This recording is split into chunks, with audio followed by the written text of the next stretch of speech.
Quero convidar você a abrir a palavra de Deus no Evangelho de João, no capítulo 4. Esse é aquele texto da mulher samaritana que nós bem conhecemos. Evangelho de João, capítulo 4. Nós vamos ler a partir do versículo 1 e mais adiante nós vamos pular uma parte e lermos até o 42.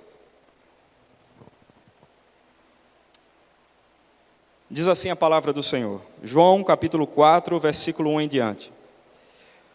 Quando, pois, o Senhor veio a saber que os fariseus tinham ouvido dizer que ele, Jesus, fazia e batizava mais discípulos que João, se bem que Jesus mesmo não batizava, e sim os seus discípulos, deixou a Judéia, retirando-se outra vez para a Galiléia.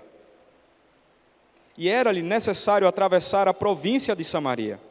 Chegou, pois, a uma cidade samaritana chamada Sicar, perto das terras que Jacó dera a seu filho José. Estava ali a fonte de Jacó. Cansado da viagem, assentara-se Jesus junto à fonte por volta da hora sexta, isto é, meio-dia. Nisto veio uma mulher samaritana tirar água. Disse-lhe Jesus: dá-me de beber. Pois seus discípulos tinham ido à cidade para comprar alimentos. Então lhe disse a mulher samaritana: como sendo tu judeu, pedes de beber a mim, que sou mulher samaritana? Porque os judeus não se dão com os samaritanos. Replicou-lhe Jesus: se conheceras o dom de Deus e quem é o que te pede, dá-me de beber, tu lhe pedirias e ele te daria água viva. Respondeu-lhe ela: Senhor, tu não tens com que atirar e o poço é fundo. Onde, pois, tens a água viva? És tu, porventura, maior do que Jacó, o nosso pai, que nos deu o poço do qual ele mesmo bebeu e bem assim seus filhos e seu gado? Afirmou-lhe Jesus: quem beber desta água tornará a ter sede. Aquele, porém, que beber da água que eu lhe der, nunca mais terá sede. Pelo contrário, a água que eu lhe der será nele uma fonte a jorrar para a vida eterna. Disse-lhe a mulher: Senhor, dá-me dessa água para que eu não mais tenha sede, nem precise vir aqui buscá-la. Disse-lhe Jesus: vai, chama teu marido e vem cá. Ao que lhe respondeu a mulher: não tenho marido. Replicou-lhe Jesus: bem disseste, não tenho marido, porque 5 maridos já tiveste, esse que agora tens não é teu marido, e isto disseste com verdade. Senhor, disse-lhe a mulher: vejo que tu és profeta. Nossos pais adoravam neste monte, vós, entretanto, dizeis que em Jerusalém é o lugar onde se deve adorar. Disse-lhe Jesus: mulher, podes crer-me que a hora vem, quando nem neste monte, nem em Jerusalém adorareis o Pai. Vós adorais o que não conheceis, nós adoramos o que conhecemos, porque a salvação vem dos judeus. Mas vem a hora, e já chegou, em que os verdadeiros adoradores adorarão o Pai em espírito e em verdade, porque são estes que o Pai o procura para seus adoradores. Deus é espírito, e importa que os seus adoradores o adorem em espírito e em verdade. Eu sei, respondeu a mulher, que há de vir o Messias, chamado Cristo. Quando ele vier, nos anunciará todas as coisas. Disse-lhe Jesus: eu sou, eu que falo contigo. Neste ponto chegaram os seus discípulos e se admiraram de que estivessem falando com a mulher. Todavia, nenhum lhe disse: que perguntas ou por que falas com ela? Quanto à mulher, deixou o seu cântaro, foi à cidade e disse àqueles: vinde comigo e vede um homem que me disse tudo quanto tenho feito. Será este, porventura, o Cristo? Vamos seguir aí no versículo 39, irmãos. Versículo 39. Muitos samaritanos daquela cidade creram nele, em virtude do testemunho da mulher que anunciara. Ele me disse tudo quanto tinha feito. Vindo, pois, os samaritanos ter com Jesus, pediam-lhe que permanecesse com eles. E ficou ali 2 dias. E muitos outros creram nele por causa da sua palavra. E diziam à mulher: já agora não é pelo que disseste que nós cremos, mas porque nós mesmos temos ouvido e sabemos que este é verdadeiramente o Salvador do mundo. Vamos orar, irmãos. Pai, nós queremos te bendizer pela leitura da tua palavra. Queremos dizer a ti, ó Pai, que a tua palavra é a razão da nossa existência, da nossa vida. Ó Pai, como o Senhor mesmo diz, é nela que nós encontramos vida. E nós te louvamos pelo privilégio que temos de lê-la de forma tão tranquila, num culto prestado a ti, Senhor, nessa cidade, enquanto tantos povos, tantas pessoas gostariam de ter essa liberdade que nós temos e eles não têm por conta da perseguição, e outros povos que procuram tanto, Senhor, satisfação, alegria, prazer em coisas que não são o Senhor, e que não tem sequer nenhuma passagem, nenhuma porção, nenhum versículo, nenhuma frase traduzida para a sua própria língua, Senhor. Nós queremos Te louvar pelo privilégio que temos de sermos escolhidos por Ti, alcançados pela Sua graça, ó Pai, podermos usufruir da Sua presença. E agora, nesse momento, queremos pedir que o Senhor fale a cada um de nós, ó Senhor, que a Tua palavra encontre um local bem certo em nosso coração, em nossa mente, que o Senhor fale de fato a nossa alma, Senhor, que a Tua palavra não fique na superfície da nossa vida, mas penetre no mais fundo do nosso âmago, do nosso ser, para que a gente possa refletir sobre as Suas verdades e essas verdades possam produzir transformação em nossa vida para a Tua honra e para a Tua glória, Senhor. Pai, nós queremos ser melhores crentes, melhores servos Teus, melhores pessoas, melhores irmãos, melhores filhos, filhas, marido, esposa. Ó Pai, queremos ver a Tua luz brilhando, Senhor, em nós e através de nós, ó Pai. Fala, Senhor, a cada um de nós nessa noite, nós oramos em o nome de Jesus. Amém. Irmãos, eu quero dizer que particularmente, eu gosto muito dessa passagem do capítulo 4 de João, não simplesmente porque é a parábola tão conhecida, e nós chamamos da parábola da mulher samaritana, mas porque nessa parábola nós podemos encontrar algumas verdades que dizem respeito a onde é que nós procuramos a satisfação para as nossas vidas. Quando Jesus falou com aquela mulher, era esse assunto que Ele estava tocando, sobre satisfação. E que me chama a atenção é que essa parábola tem como contexto histórico muito maior a relação que havia entre os judeus e os samaritanos, e os irmãos bem sabem disso, e eu quero só ajudar a lembrá-los sobre. Os judeus e os samaritanos, eles não se davam.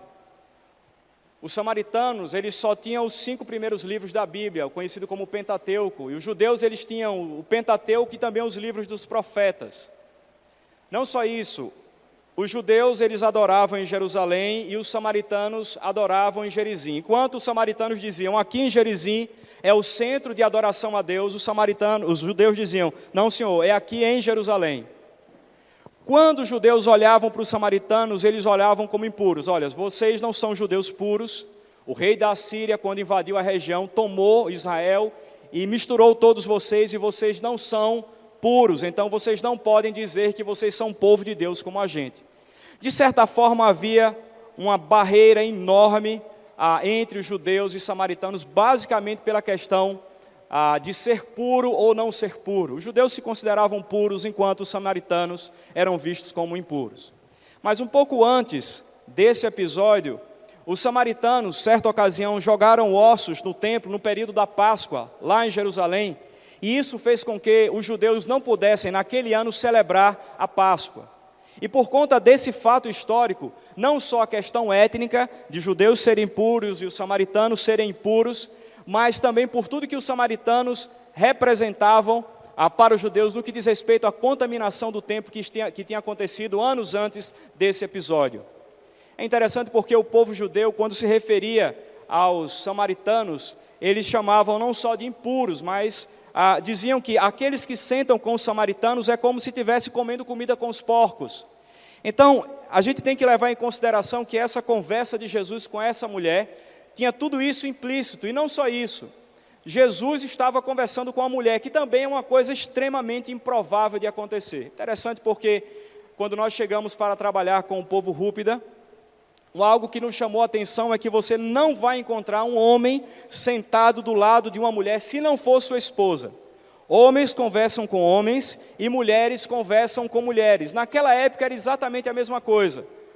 E o Senhor Jesus, então, naquele momento, com muita sede, começa um diálogo com aquela mulher. E meus irmãos, como eu falei, esse diálogo é sobre satisfação. Mas eu queria hoje, irmãos, nós vamos falar sobre satisfação, mas eu queria convidar vocês para mergulharem num nível um pouco mais profundo e, ao mesmo tempo, numa visão um pouco mais macro, uma visão um pouco maior, para a gente falar de algo muito especial, e eu quero falar hoje sobre a graça. Quando eu olho para esse texto, Antes da satisfação, que é o assunto central, eu encontro graça. Nós não encontramos em nenhum desses versículos a expressão graça, mas eu consigo enxergar a graça em todo esse episódio, em todo esse fato, a maneira como aquela mulher é resgatada das trevas para a luz, a maneira como aquela mulher é abordada, eu consigo visualizar a graça. E eu queria então convidar você que pudesse, junto comigo, nessa noite, estudarmos um pouco sobre essa graça. Eu queria então compartilhar com os irmãos sobre as características práticas da graça. Mas veja só, características práticas da graça. A ideia aqui não é que a gente vai discutir sobre a graça, conceitos sobre a graça, mas a gente vai tentar trabalhar, à luz desse texto, como é que a gente vê e enxerga a graça atuando em termos práticos na vida da pessoa. Eu sei que quando você pensa sobre graça, a primeira definição que vem à sua mente é que graça é um favor imerecido. Graça é uma ação que está exclusivamente em Deus, não depende do que você faz ou deixa de fazer. Deus, Ele age com graça, e a graça não é baseada nos seus méritos, mas porque Deus decidiu. Ou seja, se Deus fosse considerar quem nós somos, e à luz da palavra, eu e você somos pecadores, merecemos a morte. Pior, nós temos, mesmo nós que somos crentes, temos o resíduo do pecado vivendo dentro de nós.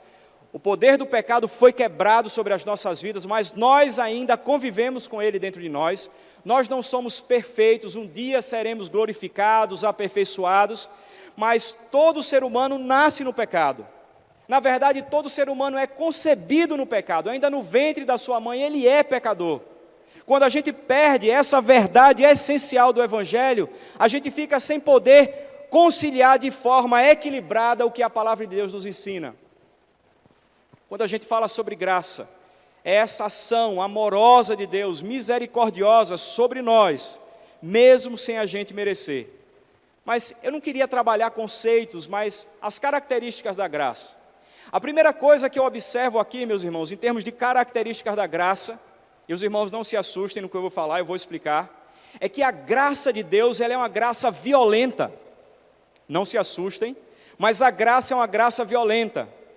Quando a gente vê aí o texto no versículo 7, diz que, diz assim, nisto veio uma mulher samaritana tirar água. Aquela mulher, ela estava vivendo a rotina da sua vida normal, exatamente como nós vivemos. Quando chegou naquele horário, certamente era o horário que ela ia pegar água, ou por um acaso, entre aspas, ela decidiu naquele horário pegar água porque ela precisava. E o que acontece é que nesse trajeto, ao chegar ali do lado do poço, algo acontece na sua vida de forma revolucionária, e ela deixa de ser a mesma pessoa. Isso é graça. Mas quando eu falo da graça violenta, é que naquele momento é como se Deus, na sua graça, através do seu Filho Jesus, Ele encontra com aquela mulher. E a sensação que eu tenho quando eu falo sobre graça violenta, sabe quando nós estamos no trânsito, ou nós assistimos na televisão um vídeo, e a gente vê um carro vindo pela principal, e de repente vem um outro e cruza, e atravessa o semáforo, e bate aquele impacto tremendo, e aquele carro perde a rota totalmente. A sensação que eu tenho é que quando Deus olha para o homem, para a mulher, para os perdidos, e Ele decide exercer graça, Ele não pede licença, Ele não dá explicação, Ele não gasta tempo preparando absolutamente tudo, Ele simplesmente vem e impacta, e bate, e o propósito dEle é transformar, e o propósito dEle é salvar. A graça de Deus tem essa característica, e o fato de nós não merecermos nada, é que prova que ela vem, não porque estava tudo indo muito bem na vida daquela mulher, mas porque Deus decidiu na sua soberania salvar aquela mulher de forma graciosa. Então manda o seu Filho Jesus ali cansado, com sede, chegar naquele local, e ele encontra com aquela mulher. E eu não preciso dizer que o Senhor Jesus não só sabia que ela viria ali, como também sabia quem ela era.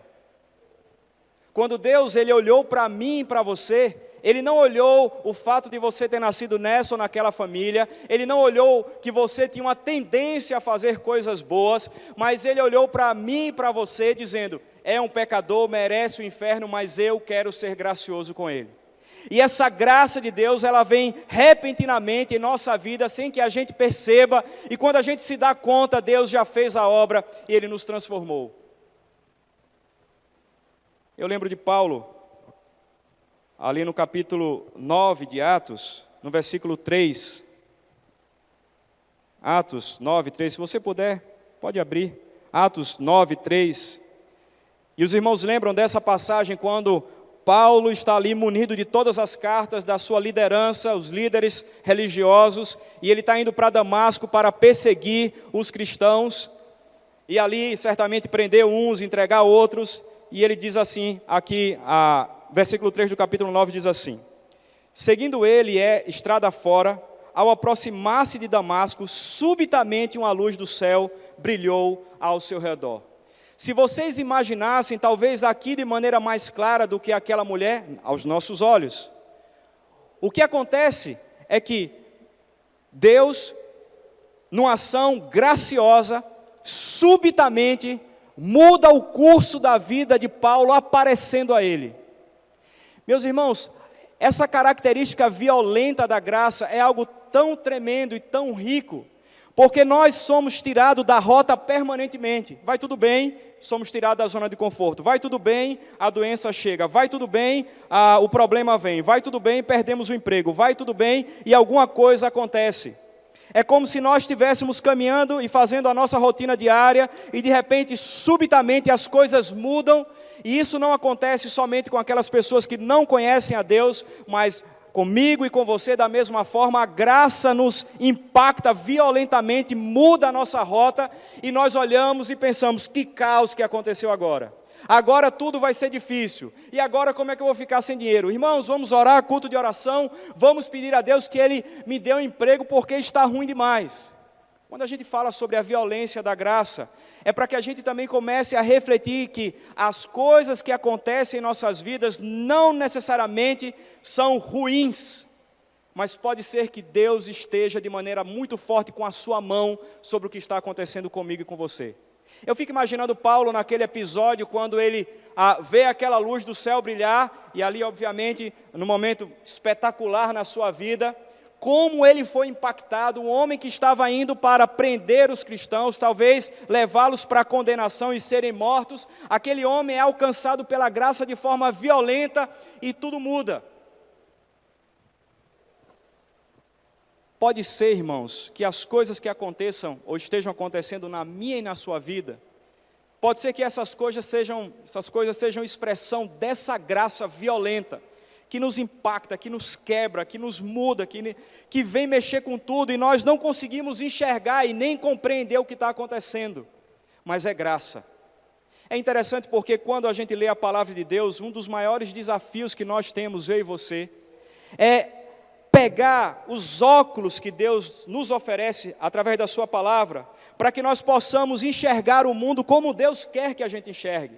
Enxergar os problemas como Deus quer que a gente enxergue o problema. Enxergar os problemas ou a doença como Deus quer que a gente enxergue. Enxergar as mudanças como Deus quer que a gente enxergue. Na verdade, o desafio da Escritura Sagrada não é simplesmente nós enchermos a nossa cabeça de doutrina, elas são importantes, mas essas doutrinas precisam fazer parte dos nossos membros, dos braços, da mente, do corpo, da nossa vida, das nossas emoções. E quando nós falamos sobre a graça violenta, é exatamente isso. Precisamos enxergar os fatos, os episódios da nossa vida como presença de Deus marcante, de mudança e de transformação. É graça dele. Eu lembro uma vez, nós estávamos numa reunião de um grupo familiar, no ano de 2013, e eu lembro que estávamos estudando um livro, tinha um pastor da igreja lá liderando, e no processo de leitura do livro, em alguns pontos que a gente precisava ler, tinha dizendo mais ou menos assim: você tem problemas na sua vida? Que bom. Aquilo já achei estranho, né? Tem problemas na sua vida? Que bom. Que bom o quê? Né? E naquela ocasião eu estava passando por bastante problema de saúde, dificuldades. E em seguida dizia o seguinte: isso é um sinal de que Deus está muito perto de você. Aquilo me incomodou de uma maneira tal. Como é que é isso? Como é que os problemas vêm, a situação vem, para que Deus se mostre a mim? Como é que isso acontece? Eu lembro de uma história de um irmão, acho que chinês, vivia na China ali sendo perseguido, e certa vez visitando países outros, os irmãos falaram: olha, nós temos orado pelo seu país para que Deus tire a perseguição de lá. E ele falou: irmã, não faça isso não. Ore para que Deus fortaleça os nossos ombros, para que a gente possa enfrentar tudo aquilo. Porque durante essa perseguição é que a igreja tem crescido, Deus tem operado, as coisas têm sido transformadas. Quando eu falo, irmãos, da graça violenta, é que às vezes ela vem e o impacto que ela vem em nossas vidas é tão forte. Obviamente aqui essa conversa de Jesus com aquela mulher não é só pedido de água. Os irmãos, nós lemos aqui, nós vamos falar um pouco mais sobre isso, mas a graça estava vindo na vida daquela mulher de forma tão violenta, porque ela veio para transformar, ela veio para mudar e ela veio para salvar. E é interessante porque quando a violência da graça nos atinge de várias formas, nós não conseguimos perceber que Deus está dentro do processo atuando. Eu lembro quando minha irmã, a Sônia, ela foi diagnosticada com câncer de mama, e ela foi para o médico oncologista, e chegando lá, ele disse assim: puxaram o seu tapete, não foi? E ela foi. Os meus planos se acabaram, eu não sei o que fazer agora, entregue a Deus, entrego tudo a Deus, eu não sei o que vai acontecer. E eu lembro que ao final do tratamento, já perto das últimas quimioterapias que ela teria, antes da radioterapia, ela disse para mim assim: Marcelo, essa foi a melhor coisa que aconteceu na minha vida. E isso me faz ver, a mim e a você, de que a graça de Deus, ela tem uma maneira tal de trabalhar no meio do processo, no meio dos problemas. E ela pega a gente de surpresa. É interessante porque aqui no texto de Atos que nós lemos, diz que subitamente brilhou a luz. A ideia de que a graça de Deus às vezes nos pega de súbito, solapa a nossa vida, puxa o nosso tapete, porque Deus ele quer tratar comigo, com você. Talvez você seja um crente convertido, caminha no Senhor, mas Deus ele quer transformar a sua vida. Deus quer transformar a minha vida. E às vezes a ação dele, graciosa, vem violenta sobre nós, e a gente se perde e não consegue enxergar, porque nós não estamos usando as lentes da palavra de Deus para enxergarmos o que ele tem para nós.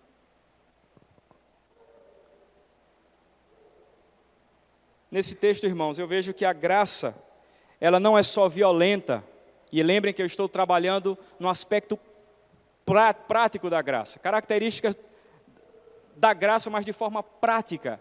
Como é que a gente vê a graça de Deus atuando? A segunda coisa que eu enxergo nesse texto é que a graça de Deus ela é confrontadora. É interessante porque a sensação que a gente tem quando a gente fala de graça é como se fosse um Deus que ele é meio que complacente com a gente. É um Deus que, a despeito do que a gente faça, vai continuar nos amando e etc. Mas é algo passivo, quando na verdade a graça ela se expressa de forma prática, concreta em nossas vidas. E quando Jesus chega na vida daquela mulher, ele não está simplesmente ali, mais ou menos sem querer, lançando uma conversa, mas ele chega ali para trazer a graça de Deus para aquela mulher, para trazer a graça verdadeira para ela, e então ele confronta aquela mulher. E outra característica da graça é que a graça ela é confrontadora. A graça não é algo passivo, mas é ativo. A graça põe a gente no canto da parede. A graça expõe quem nós somos. É interessante porque aquela conversa, começa com uma conversa, um pedido de água, mas logo a gente percebe que o Senhor Jesus ele está conduzindo aquela conversa para uma conversa espiritual. Ele fala sobre água, a mulher responde, depois ele fala sobre a água da vida, e ele está querendo introduzir, vamos dizer assim, empurrar uma conversa espiritual, até chegar no ponto da satisfação. E a gente vai falar um pouco sobre satisfação aqui mais à frente. O que me chama a atenção é que Jesus pede água, ela fala de água, Jesus fala de água viva. Jesus fala de água viva, ela continua falando de água. Jesus fala de água viva, é como se ela quase estivesse dizendo assim: o senhor está falando de um negócio tão estranho, será que o senhor tem uma água mágica, uma água benta, que quando eu beber, eu não vou precisar mais beber? É como se Jesus ele estivesse entrando numa frequência, ou falando com ela numa frequência, e ela estivesse em uma frequência completamente diferente. Jesus continua na sua frequência, ela não consegue entender, e ela fala sobre essa água: então me dê, eu não quero mais voltar aqui, e fica aquele papo meio estranho, cada um falando uma coisa em frequências diferentes. Jesus fala sobre uma água que vai saciá-la e nunca mais ela vai ter sede. E ela está preocupada com a sede, com o trabalho que ela tem. Jesus fala sobre uma água que, se Ele der, dela vai jorrar também a água, mas ela pensa no poço, e ela faz uma confusão ali no meio daquela conversa toda. Mas no versículo 16, meus irmãos, lá em João 4, 16, mantenha a sua Bíblia aberta, veja o que o Senhor Jesus disse para aquela mulher. Disse-lhe Jesus: vai, chama teu marido e vem cá. Parece-me que são dois assuntos distintos. Parece que o Senhor Jesus começa falando sobre água como se Ele quisesse apenas aproveitar a oportunidade para depois introduzir o assunto mais pertinente, quando na verdade o Senhor Jesus está falando de uma única coisa aqui. O Senhor Jesus começa falando sobre água, dizendo: você tem vindo nesse poço pegar água todo dia, mas eu tenho uma água, e eu quero que você abra o seu olho, essa água vai lhe trazer satisfação plena. Você vem aqui e você sabe que essa água não satisfaz, e você volta todo dia, mas a sua vida é exatamente isso. Você vive procurando satisfação aqui e ali, e você não encontra, mas se eu lhe der de mim para você, você vai ficar satisfeito para sempre. Você nunca mais vai precisar vindo para lá e para cá, buscando algo que você possa se satisfazer. Quando Jesus pergunta então para aquela mulher, dizendo: vai chamar o teu marido, Jesus estava falando sobre satisfação. O que Jesus estava tocando no ponto daquela mulher era satisfação. Vá chamar a fonte da sua satisfação. E ela então fala: eu não tenho marido. Você disse bem, porque você já teve 5 e agora você está no 6º marido. Olha como você tem procurado marido, igual que você faz no poço. Vai lá, pega água no poço e mata a sua sede. Aí já não tem mais, já não satisfaz mais, volta lá de novo e pega. Bem assim você faz com o marido. Teve o primeiro, viveu, sonhou, planejou, não deu certo, procurou o segundo, aí também acabou o encanto, o romance, aí foi para o 3º, o 4º, ela já estava no 6º marido. Ela acreditava que a satisfação que ela precisava na vida dela, ela ia encontrar unicamente no marido. Eu quero dizer, irmãos, que quando Deus ele se revela de forma graciosa, muitas vezes a graça dele é confrontadora. Ele vem para salvar, ele vem para transformar sem a gente merecer, mas nesse processo, essa graça se manifesta de forma confrontadora. Vai chamar teu marido. Olha aí onde você está procurando satisfação. E me chama a atenção, irmãos, que no meio dessa conversa, me parece que a mulher, ela passa a perceber que há um ruído diferente na sua frequência, que não existe só a sua frequência, mas agora é como se ela pudesse enxergar um pouco da frequência que Jesus está falando, e parece-me que ela muda de sintonia, e parece que ela já começa a entender o que o Senhor Jesus está falando, que é sobre satisfação, encontrar satisfação unicamente em Deus, mas ao mesmo tempo que parece que ela entende, percebe, capta e entra nessa nova frequência, ela tenta fugir do confronto. Porque, irmãos, venhamos e convenhamos, quando nós somos confrontados, não é bom. Imagina só, nós sermos chamados pelo nosso patrão, pelo pastor, os pastores serem chamados a atenção por um presbítero, pelo presbitério, não é confortável. Especialmente se de fato estamos errados. Não é gostoso sermos confrontados. É difícil ouvirmos alguém falar sobre quem nós somos de fato. Eu, certa vez, lendo um material de um pastor chamado Paul Tripp, ele fala sobre a nossa cegueira, e ele diz o seguinte: nós somos cegos para a nossa própria cegueira. Então, com essa expressão, o que Paul Tripp está dizendo é que nós não conseguimos enxergar que nós somos cegos para os nossos próprios pecados. Ou seja, quando alguém vem e nos confronta, é um negócio avassalador, porque é difícil ter que se deparar com o nosso eu, com quem de fato nós somos. Irmãos, deixa eu falar uma coisa para vocês. Quando Deus nos chama à fé, não é para a gente viver uma vida iludida, não. É para a gente viver uma vida na real. Quando Deus nos chama, Ele quer que a gente encare a nossa realidade como de fato nós somos. E Ele quer mudar a mim e a você. E o fato de nós percebermos quem de fato nós somos, onde estamos encontrando a satisfação que não em Deus, isso é fundamental nesse processo de transformação que a graça nos favorece. E naquele momento, então, o Senhor Jesus, ele confronta aquela mulher e põe o dedo na ferida. Em outras palavras, como se ele estivesse dizendo: olha aí, você tem procurado satisfação não em Deus, mas nesses homens em sua vida. E ela então desconversa, e os irmãos podem acompanhar aí no capítulo 4, um pouco mais à frente, quando ela diz assim no versículo 20: nossos pais adoravam neste monte, vós, entretanto, dizeis que em Jerusalém é o lugar onde se deve adorar. Veja só, Jesus está falando sobre satisfação, e ela está falando sobre o lugar que se deve adorar. O assunto não é esse, mas ela começa então a questionar e fala: bom, eu acho que o senhor é profeta, porque o senhor falou o que está na minha vida, né? Mas então vamos discutir aqui teologicamente. É interessante porque quando nós entramos em assuntos que dizem respeito a mim e a sua vida, particularmente, os nossos pecados, as nossas falhas, quando algum assunto nos fere, nos toca, a primeira coisa que a gente faz, o primeiro artifício, nós que somos crentes, é que nós então tentamos puxar o assunto para o aspecto doutrinário e tenta discutir o assunto. Não, porque Paulo dizia assim: Deus está querendo falar comigo e com você, e nós estamos discutindo na nossa mente, às vezes na nossa fala, sobre doutrina. E nós desviamos muitas vezes dessa ação de Deus, que Deus quer falar, e nós fugimos dela, porque nós não queremos aceitar esse confronto que Deus tem para nós, ou coloca diante de nós, essa revelação de quem de fato nós somos, nós não aceitamos. Aquela mulher diz: onde é mesmo o profeta, o local que a gente deve adorar? Aí o Jesus vem e dá uma nela, e o que é que ele diz? Olha só, versículo 21, mulher, podes crer-me que a hora vem, quando nem neste monte, nem em Jerusalém adorareis o Pai. Vós adorais o que não conheceis, nós adoramos o que conhecemos, porque a salvação vem dos judeus.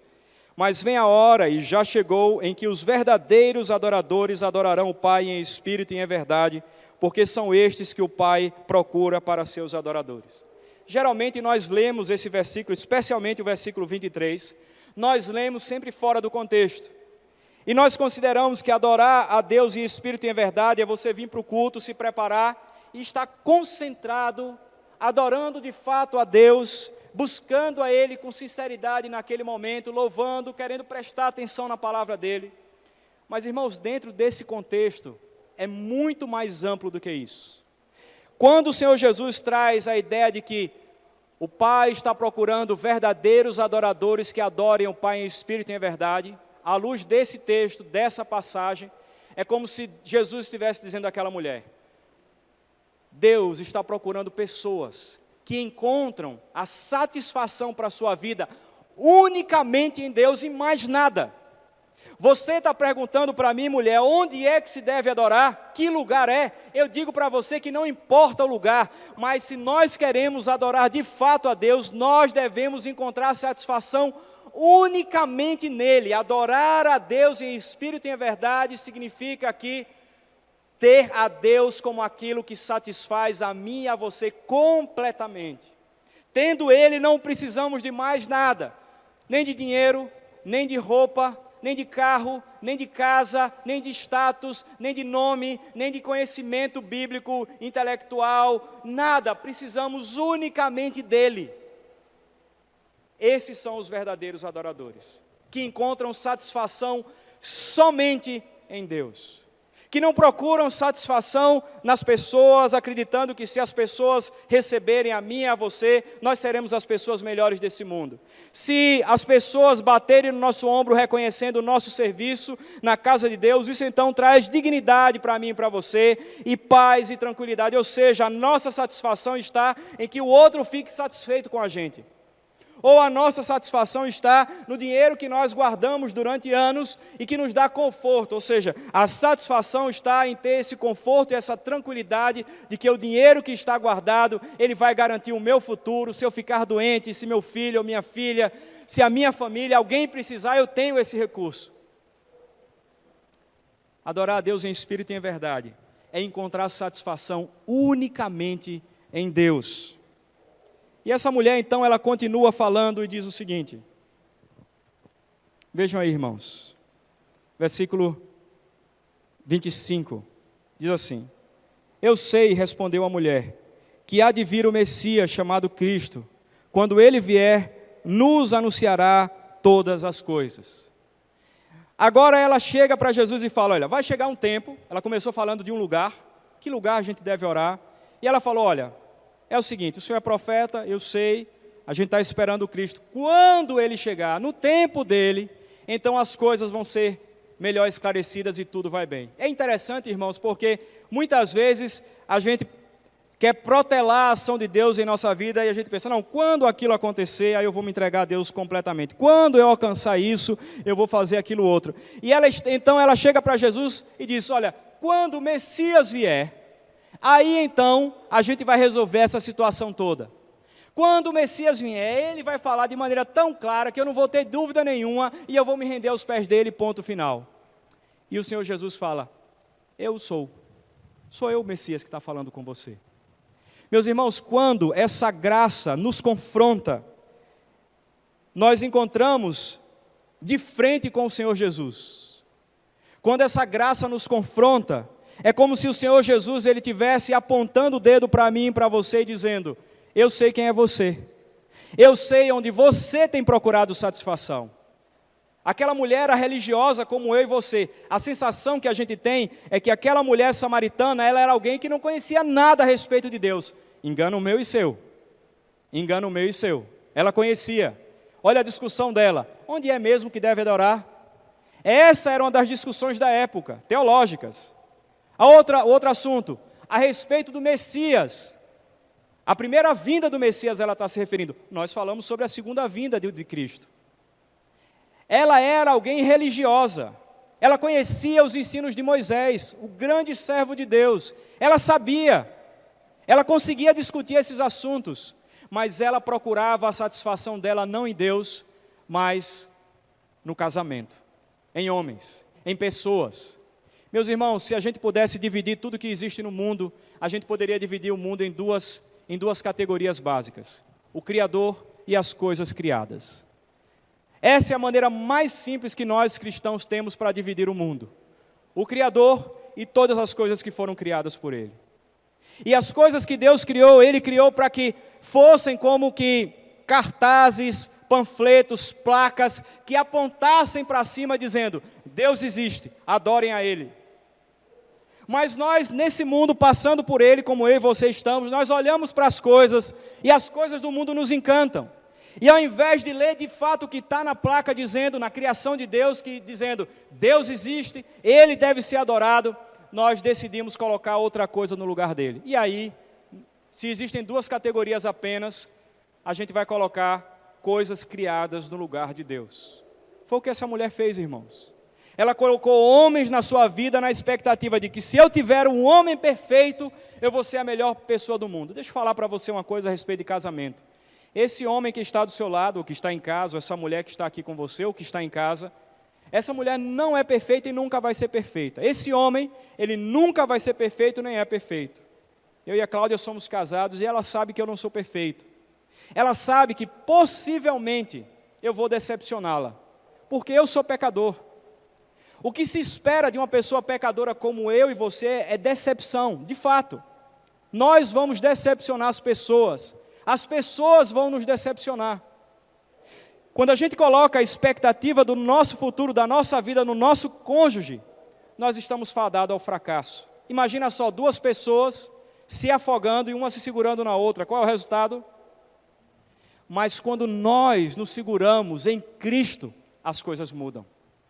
Aquela mulher se sustentava em seu marido, e Jesus está mostrando para ela, olha, a graça chegou hoje, para mudar você, Deus ama você, e Ele quer mostrar a você que você tem colocado a sua esperança, a sua satisfação, o seu prazer, a sua expectativa, na criação, em pessoas ou em coisas, e não em Deus. Meus irmãos, a graça de Deus, ela nos confronta, mas a gente não consegue às vezes perceber que o confronto é graça, mas é graça, porque Ele quer o nosso bem. O Senhor Jesus, quando chegou para conversar com aquela mulher, e Ele falou, me dá água, já estava na mente dele desde os tempos eternos: eu vou salvar essa mulher. Eu vou converter essa mulher, eu vou converter o coração dela. A graça, quando nos confronta, vem com esse propósito no final, de nos transformar. E esse, irmãos, é o terceiro aspecto das características da graça. É que a graça, ela é transformadora. A graça é violenta, a graça é confrontadora, mas a graça também é transformadora. Verifique aí, irmãos, o versículo 28 na parte A, quando diz assim: quanto a mulher deixou o seu cântaro. Eu não quero alegorizar aqui o texto, mas isso é simbólico. Aquela mulher que regularmente ia saciar a sua sede física, ia lá, pegava água, etc., e voltava para casa com o seu cântaro, o seu baldezinho, né, de cerâmica. Ela ia lá, pegava e tal. Nesse momento, essa graça impactou profundamente a vida dela, de tal forma que ela deixou aquele cântaro. E aí eu estou trazendo a ideia de algo simbólico. Naquele momento nada mais tinha valor, nem a água, nem os maridos que ela tinha, mas ela encontrou verdadeiramente o Messias. Ela estava sendo alcançada pela graça, e aquela graça não só chegou de repente na vida dela, subitamente, como aquela graça revelou os seus pecados. E é uma coisa maravilhosa, irmãos, quando nós nos damos conta do nosso pecado, é sinal de que a graça transformadora de Deus vai inundar a nossa vida, e vai transformar, e nós não seremos mais o mesmo. A gente pensa que ter consciência plena do pecado é algo terrível, é algo maravilhoso. Aquela mulher se deparou com o seu pecado, e naquele momento ela estava sendo arrebatada por essa graça transformadora. A partir daquele encontro ela não era mais a mesma, mudou, as coisas mudaram. Ela deixou aquele cântaro, nada tinha mais valor para ela. Ela saiu correndo para avisar as pessoas: venham ver um homem que falou a respeito da minha vida. Em outras palavras, ela estava dizendo: venham ver um homem que trouxe a graça de Deus, uma graça que me pegou de repente, eu não estava esperando, e essa graça então revelou tudo o que eu sou, revelou o meu pecado, como eu me encosto nas coisas desse mundo, como eu tenho expectativa que as coisas desse mundo me tragam satisfação, e no final o que eu tenho é só decepção, é só tristeza. Nesse mundo caído, onde as coisas não funcionam muito bem, agora eu encontrei o Messias. Ele é meu amparo certo, Ele é rocha. Eu não vou sucumbir. Se eu segurar nas coisas desse mundo, eu vou sucumbir. Se eu segurar na esposa, em pessoas, em pastores, em líderes, eu vou sucumbir. Mas se eu me agarrar em Jesus, o Messias, que é a rocha, pode vir qualquer coisa, eu não vou sucumbir. Aquela mulher foi transformada, a sua mente se transformou, agora algo diferente estava acontecendo nela. E é interessante, irmãos, porque Deus, quando Ele derrama a sua graça transformadora, Ele não transforma a gente de fora simplesmente. Não é que Deus ele vai chegar e vai dizer: mude o seu jeito de vestir, mude o seu jeito de andar, mude isso, mude aquilo, porque essa mudança é externa. Ele quer mudar a essência, Ele quer mudar o nosso âmago, Ele quer mudar a nossa mente, a maneira de pensar, a maneira de raciocinar, a maneira de enxergar o mundo. É como se Deus ele quisesse, através da sua graça, transformar a nossa mente pelo Evangelho, fazer com que a gente enxergue as coisas como Deus enxerga. Ele quer fazer com que a gente encontre satisfação, paz, tranquilidade, somente na rocha. E aquela mulher então, ela sai desesperada, ela deixa tudo. Talvez, irmãos, a marca dessa graça transformadora em nossas vidas é que ela gera dentro de nós uma dependência única de Deus. A gente sai largando tudo: não quero mais isso, não quero mais aquilo, eu não quero mais nada. Senhor, eu quero depender só de Ti. Senhor, não tenho dinheiro, mas eu não quero depender do banco para pegar empréstimo, eu não quero depender das pessoas, eu dependo de Ti, exclusivamente de Ti. Não importa como o Senhor vai mandar, eu não vou ficar batendo na porta de ninguém, eu não vou ficar ligando para ninguém, eu oro e confio em Ti, porque eu dependo de Ti. A minha vida vai ser vivida cada dia como se fosse no deserto em que Deus manda o maná. Amanhã Deus vai mandar o maná. Depois de amanhã Ele vai mandar o maná. Semana que vem Ele vai providenciar. Eu não espero em homens. É interessante porque eu cresci, irmãos. Eu tenho 42 anos. Eu cresci ouvindo o seguinte: vocês precisam trabalhar em órgãos públicos federais. Vocês precisam trabalhar em órgãos estaduais, porque isso dá estabilidade para você. Os pais botavam isso na cabeça. Alguns pais conseguiam, inclusive, estágios no Banco do Brasil. Molequezinho, 14 anos lá, tirando fotocópia. Naquela época, foi logo quando chegou fotocópia aqui na cidade, lá pelos idos da década de 80. Os órgãos públicos todos tinham fotocópia, estava lá o jovenzinho de 14 anos, tirando fotocópia, o dia inteiro. A ideia qual era? Você começa como estagiário, vai ser chamado, ou tem um concurso, você entra, pronto, estável. Vai ver agora. Governo numa crise econômica, o Estado pagou agora R$1.000, quem é funcionário público sabe disso, e vai dividir. Ninguém tem mais segurança de nada. O que Deus chama a mim e a você, quando essa graça nos impacta e nos confronta, é isso: não confie em homens, não confie no governo, não confie em pessoas, não confie no seu cônjuge, não confie na sua esposa. A esperança não está neles, está em Deus. Não confie no pastor da igreja, não confie nos presbíteros, nem nos missionários. Não confiem neles, eles não vão trazer paz para você. Confiem unicamente em Deus. A marca desse confronto, irmãos, é também essa exposição do nosso coração, como eu já falei, com vistas a uma transformação muito mais sincera. O processo, irmãos, de santificação, ele se dá a partir do momento que nós somos tornados justos por Deus. Deus declara, por causa da obra de Cristo, que eu e você somos justos. O que a gente chama, de maneira muito simples, de conversão, somos filhos dele agora. E aí então, nesse processo, do dia que nós fomos convertidos por Deus até o dia da nossa morte, o dia de Cristo, nós estamos nesse processo de santificação. E essa graça transformadora, ela vem exatamente nesse processo para produzir em nós mudança, para que a gente avance, para que a gente fique mais parecido com Cristo. E foi isso que aconteceu naquela mulher. A graça de Deus transformou a direção da sua vida. A gente pensa que conversão é só para quem não é crente. Muitas e muitas vezes Deus chamou o seu povo: convertei-vos a mim. Porque nós temos essa tendência, irmãos, de adorarmos aquilo que não é Deus, de termos esperança e expectativa naquilo que não é Deus.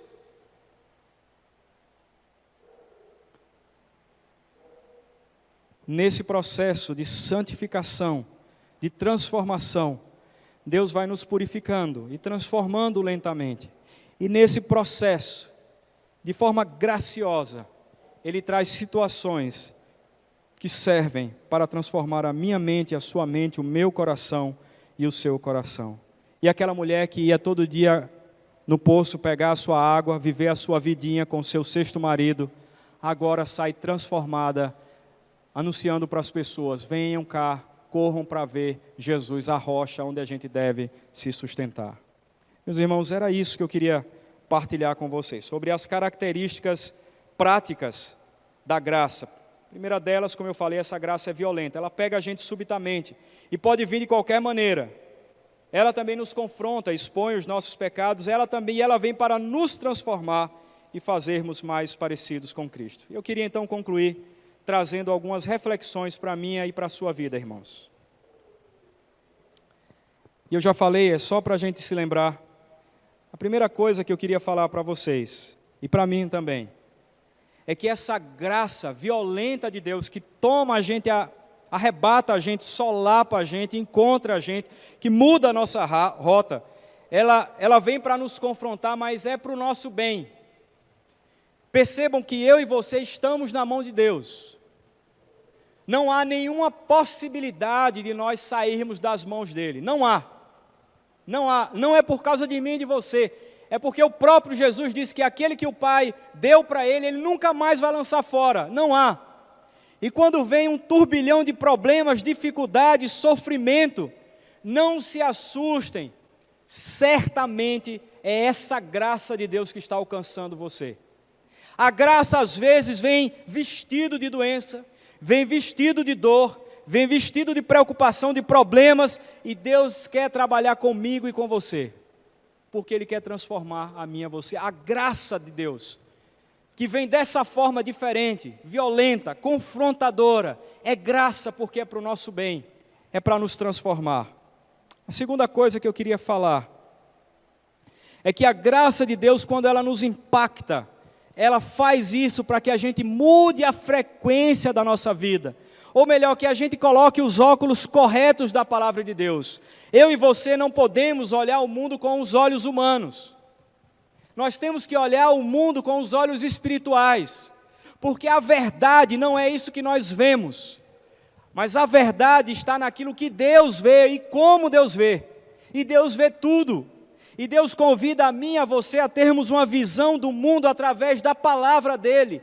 Aí você pode perguntar, mas pastor, como é que isso acontece? É simples, eu e você precisamos orar mais, buscar mais a Deus, ler mais a Bíblia. À medida que nós vamos lendo esse livro vai lendo a nossa vida.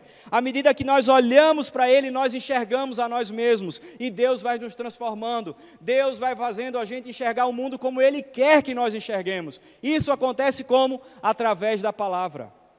Se eu não leio a palavra, se eu não faço nada, fico só assistindo televisão, assistindo filme, eu não estou condenando nem uma coisa nem outra. Nós somos alimentados diariamente a enxergarmos o mundo com os olhos humanos. Eu sempre tenho falado isso para alguns colegas, amigos, dizendo, se você assiste o jornal, eu só assisto o jornal, sabe qual é a mensagem que o jornal passa diariamente? Você só é feliz se tiver dinheiro. Olha a economia do Brasil, está péssima, então todos nós estamos ruins. Se você tiver dinheiro, você tem tudo. Você consegue casa, você consegue comida, você consegue tudo. A Bíblia não diz isso não. A Bíblia diz que nós não devemos ficar ansiosos por nada, porque Deus, o nosso Pai, Ele vai cuidar de mim e de você. Ele não fala sobre dinheiro. Ele não fala que é tendo dinheiro que a gente vai ser feliz. E por que os ricos se matam? E por que os ricos fazem tantas bobagens? Não é verdade.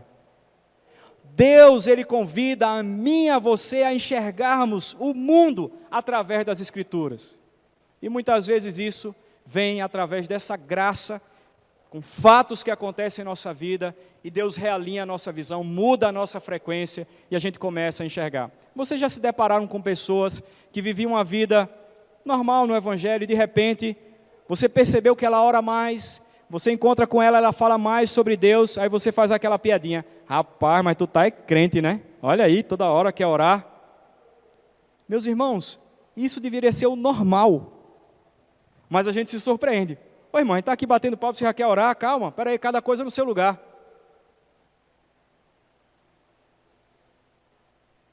A graça vem para poder fazer a gente enxergar as coisas de forma correta. Terceira coisa que eu queria que a gente guardasse, eu e você, em nossos corações, é que a graça, e eu falei isso rapidamente hoje já, é que a graça confrontadora é um chamado à nossa realidade. Vejam bem, irmãos, isso. Muitas vezes, quando nós nos deparamos com problemas, nós queremos fugir. Para isso, existe Rivotril. Aí, estão rindo, vocês conhecem, né? Eu nem falei o que era Rivotril, vocês já estão rindo? Irmãos, quando o problema vem, o que é que a gente faz? Vamos ser sinceros, tomamos Rivotril. Estou falando de uma forma geral. Pode dizer, eu nunca tomei. Não, de uma forma geral. Tomamos Rivotril. Às vezes a gente não toma o comprimido de Rivotril, mas a gente tem outros tipos de Rivotril. A gente dá um jeito de distrair a mente, de ir para lugares, assistir coisas, para distrair, porque a gente não quer encarar a realidade. O cristianismo é encarar verdadeiramente a realidade. Aquela mulher, naquele momento que ela foi impactada pela graça, ela enxergou. Eu realmente sou uma pessoa que estou procurando satisfação em homem. Estou no cesto, estou errada. E Deus mudou a vida dela. A gente quer fugir do problema, quando Deus nos chama e fala, olhe para o problema. O problema diz alguma coisa a respeito de você. Você está com depressão? Pense um pouco. A depressão quer falar alguma coisa para você. Deus não quer que a gente fuja da depressão, da síndrome do pânico, seja lá o que for. Deus, Ele quer que eu e você encaremos isso. Olhe para ela. Por que você está assim? A depressão quer falar alguma coisa. Será que você não está se sobrecarregando demais? Colocando coisa demais no seu ombro? Coisas que você deveria entregar para Deus, mas você coloca sobre os seus ombros dizendo, eu sou responsável, eu assumo isso, eu assumo aquilo. E agora você está estourando porque você quis levar tudo nos seus ombros. Vem a depressão, vem o pânico, sua personalidade ajuda e você não sabe por quê. Quando a graça de Deus nos impacta, é exatamente isso que Deus quer fazer. Ele quer trazer a realidade das nossas vidas. E isso é bom, irmãos. Deus quer tratar verdadeiramente. Ele não quer fazer com que a gente fuja ou ouça. E aí, eu vou ser sincero para os irmãos, eu já fui para psicólogo. Passei 4 meses da minha vida. É maravilhoso, foi muito bom. Minha experiência foi sensacional. Algumas coisas que eu sou contra, o tempo todo, o psicólogo batia no meu ombro, vai lá, você está certo, é isso mesmo. Nada do que eu falava quase estava errado, era tudo muito bonitinho. É muito mais confortável você encarar a realidade dizendo, não, é do meu jeito, não é o que está ali mesmo, e você vai vivendo, etc. Deus, Ele quer que eu e você encaremos a realidade, olho no olho, olhemos para ela e pedindo a Deus, Senhor, me ajude, eu quero resolver isso. Cristianismo não é fuga não, irmãos. Fé não é fuga também não. Estou doente, eu vou encarar a doença, Deus tem os seus planos. Estou com depressão, vou encarar a depressão, Deus tem os seus planos. Ele há de mandar alguém, Ele há de mandar alguma pessoa para me ajudar. Deus não vai me desamparar. E quando ela chega, seja qual doença for, qual enfermidade for, é porque Deus está muito perto de nós. E Ele quer nos transformar para o nosso bem. Quarta coisa que eu queria dizer, irmãos, é que a graça, quando ela vem em nossas vidas, porque ela quer fazer com que a gente largue as coisas sobre as quais, ou com as quais nós estamos construindo a nossa identidade. Quando eu falo sobre construir a identidade, eu estou falando sobre aquilo que dá significado às nossas vidas. É interessante, quando eu era criança, a minha vida identitária era uma montanha-russa. Porque durante alguns dias eu era jogador de futebol de salão. Aí tudo na minha vida era futebol de salão. Eu tinha que ter a camisa do meu time, aquele sapato, eu não queria que chute, eu queria um que era melhor do que... A minha vida girava em torno daquilo, e aquilo me dava satisfação, alegria, prazer, mostrar para os meus amigos o fardamento, aquelas coisas e tal, jogar com eles. Aí daqui a pouco, agora a bicicleta era a minha identidade, aí eu tinha que fazer as manobras, tinha que não sei o quê, 15, 20 dias naquilo, e depois outra coisa, etc, outra coisa. A gente vai crescendo, e a gente vai resumindo o nosso campo de ação, e a gente começa a procurar identidade em algumas coisas. Aquela mulher procurava significado para a sua vida, quem ela era, em homens, marido, pronto. Encontrei o amparo e a âncora da minha vida, é tudo que eu preciso. E eu vou viver com ele, tudo vai bem para mim. Só que, desculpa a expressão, irmãos, ela amarrou o jegue dela no lugar errado. Quando eu falo de identidade, mais uma vez eu peço desculpa pela expressão. Aquilo que traz identidade é aquilo onde nós amarramos o nosso jegue. Aquilo que traz segurança, aquilo que traz estabilidade, ou a gente pensa que traz estabilidade para nós. Ali está o centro da nossa identidade, e mais do que isso, o centro da nossa adoração. Irmãos, é um absurdo, eu e você somos tão pecadores, que nós podemos amarrar a nossa identidade, o sentido da nossa existência, com o trabalho, o emprego e o dinheiro que a gente ganha. Vocês já pensaram nisso? Que a gente acredita que nós somos o que somos por causa daquilo? Irmãos, nós somos filhos de Deus, resgatados pelo sangue de Cordeiro. Aí está a nossa identidade. Aquela mulher, naquele momento, descobriu que ela estava com a identidade no local errado. A graça de Deus, quando nos impacta, seja como for, de que maneira for, ela vem para fazer com que a gente fixe a nossa identidade em Cristo. Ele é o verdadeiro significado da minha e da sua existência. Não são as coisas, não são as pessoas, não são as coisas passageiras desse mundo. Eu fico pensando aquela tragédia que teve lá em Minas, que desastre absurdo. Que vida que eles estão vivendo aquelas pessoas. Para qualquer um, crente ou não crente, foi avassalador. Não foi só aquela lama que desceu sobre a cidade, não. Aquela lama, ela desceu sobre a vida daquelas pessoas, sobre a alma delas, levou tudo. O crente ali certamente está chorando, mas diferente dos demais, ele sabe que a sua vida encontra significado. Não era naquela cidade, não era na sua casa, mas em Deus. Ainda que a figueira não floresça, que a vida não dê o seu fruto, a minha identidade está em Deus. Eu espero somente nele. Quando a graça de Deus, irmãos, nos impacta, ela vem para mudar o nosso eixo, nosso centro vital. E ele agora passa a ser Cristo, unicamente ele. Em quinto lugar, irmãos, a graça vem para nos santificar e nos transformar. Irmãos, eu quero dizer para você que se nós temos uma vida cristã que não busca a satisfação em Deus unicamente, uma vida que não busca a santidade, que busca crescer diante de Deus, eu quero dizer para você e para mim também, que se não for assim, nós estamos em pecado. Porque não há como nós sermos cristãos e ficarmos estagnados no ponto zero. A vida cristã é uma caminhada, é uma peregrinação, e essa peregrinação é caminhada no caminho da santificação. Abra os olhos, Deus quer santificar a mim e a você. A graça de Deus vem de várias formas. Eu não sei qual é a maneira que Deus está trabalhando com você, mas Ele quer transformar a mim e a você. A graça confrontadora, que revela quem nós somos, vem para mudar a nossa vida. Em sexto lugar, eu estou terminando já. Não fuja dessa graça. Essa graça, ela é melhor do que essa vida que nós vivemos aqui nesse mundo. A graça de Deus, seja ela violenta, que nos solapa, que tira o nosso chão, que nos confronta, nos aperta, espreme, expõe as nossas doenças espirituais, porque afinal de contas o pecado é um câncer que nós carregamos dentro de nós. Quando Deus faz ele aparecer, é para o nosso bem, não vamos fugir. Aquela mulher falou, aonde é mesmo o lugar que nós devemos adorar? Tentativa de fuga.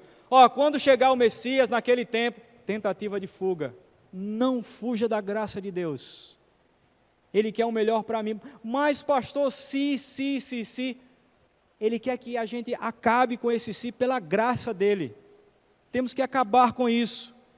Nossa satisfação só em Cristo. E por fim, irmãos, eu queria terminar dizendo que essa graça, ela não é uma coisa, essa graça não é um conceito, essa graça é uma pessoa e ela se chama Jesus Cristo.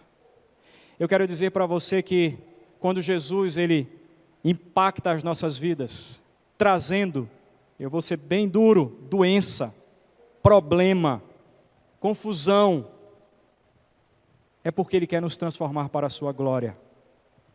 A graça é o próprio Senhor Jesus. Irmãos, eu quero dizer que eu e você, nós precisamos a cada dia voltarmos para o Evangelho.